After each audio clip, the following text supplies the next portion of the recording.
So once a buyer and a seller has met through the system and also offline, so why do they have to come back to eFarm Direct? Good question. But we feel that the matchmaking which we are doing is a little different from a matrimonial site here. In a marriage situation, yes, once you're married, you no longer need to use the portal.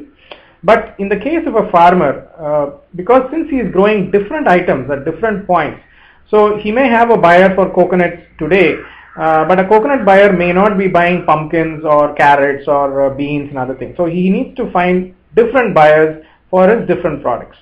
Similarly, a buyer also, the quantity which he may want, like for example, if he's an exporter, he wants 15 tons or 20 tons in one shot.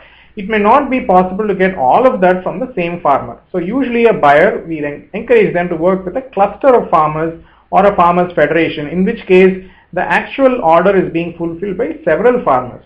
So that way it's a many to many kind of match. So seasonally also, what is available in summer would be different from that in winter. So you might work with a set of farmers in a certain area, but in another season you might have to switch your sourcing area. So that way the buyers will also be looking for alternatives for where they are sourcing their products from. Secondly, matching with buyers is not the only service which is being offered in eFarm Direct. We are also having matching with suppliers and input suppliers. So during the course of the crop, the farmer wants all the way from seeds, he would need labor, he would need inputs like fertilizers, he would need manure, he would need irrigation equipment and harvesters and various other equipments and tools. So that way the farmers' requirements keep changing with time. So we are constantly assisting the farmers in whatever information they want and tying them with different suppliers in that phase as well. And as I mentioned in another video, we are also going to launch labor portal and transport portal, which makes his requirement fairly complete. So that way we feel that it is not just matching with one buyer or one party. There will be several people involved in the entire phase of a particular crop getting harvested and being sent to the city.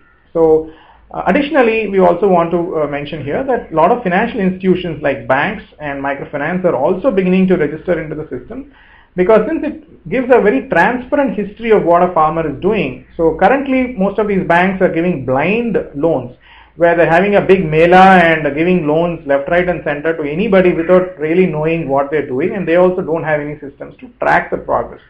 So they're also seeing eFarm Direct as a fantastic system by which they can now see the progress of a farmer who's good, bad, ugly.